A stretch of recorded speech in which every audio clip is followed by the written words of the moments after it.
رمضان بعض لوگوں کی یہ عادت ہوتی ہے کہ رمضان المبارک کے مہینے کے اندر تو بڑا ذوق شوق عبادت کا ہوتا ہے، بڑا ذوق شوق ہوتا ہے عبادت کا، نماز بھی پڑھنی، روزے بھی رکھنے، 5 وقت کی نماز پڑھنی، نماز تراویح کی ادائیگی کرنی۔ اور بعض لوگوں کا ذوق شوق تو فقط شروع والے 2-4 دن ہی ہوتا ہے،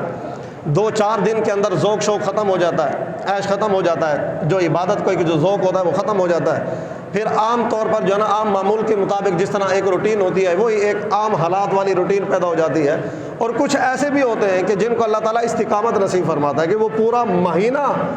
اس کے تقاضوں کو پورا کرتے ہیں، اس کے جو آداب ہیں، جو ادب احترام اللہ رسول نے ہمیں بتایا اس کے مطابق اس کو گزارنے کی کوشش کرتے ہیں۔ تو ہمیں یہ ماہ مبارک یہ پیغام دیتا ہے کہ اے لوگوں کہ جس انداز کے اندر تم نے یہ ماہ مبارک گزارا ہے،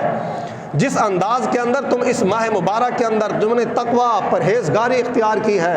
جس انداز کے اندر تم نے اس ماہ مبارک کے اندر نماز کی پابندی اختیار کی ہے، فرمایا کہ باقی مہینوں کے اندر بھی اپنے آپ کو اسی عمل کے اوپر استقامت اختیار کرنا۔ کہیں ایسا نہ ہو کہ رمضان کا جو ہے نا شوال کا چاند نظر آتے ہی تم مسجد سے رخصت ہو کے چلے جاؤ۔ فرمایا کہ ایسا نہیں ہونا چاہیے کہ حضرت عائشہ صدیقہ رضی اللہ تعالی عنہا سے مروی ہے،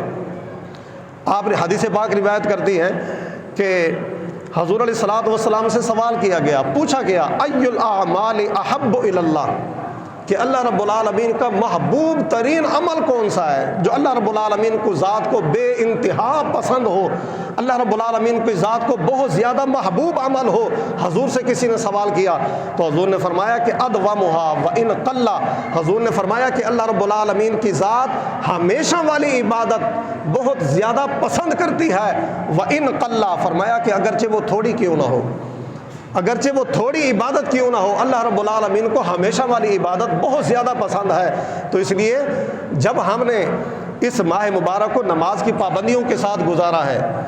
تو ہمیں چاہیے کہ اگلا جو 11 مہینے ہیں نا ان 11 مہینوں کے لیے اس ماہ مبارک کو اپنے لیے رول ماڈل بنائیں، اپنے لیے نمونہ بنائیں کہ جس انداز کے اندر ہم نے اس ماہ مبارک کے اندر نمازیں پڑھی ہیں، تقویٰ کیا ہے، پرہیزگاری کی ہے، جھوٹ بولنے سے پرہیز کیا ہے، غیبت کرنے سے پرہیز کیا ہے، دیگر اعمال بد سے بچنے کی حتی الامکان کوشش کی ہے، تو باقی 11 مہینوں کے اندر بھی یہی احکام ہمارے اوپر لاگو ہیں۔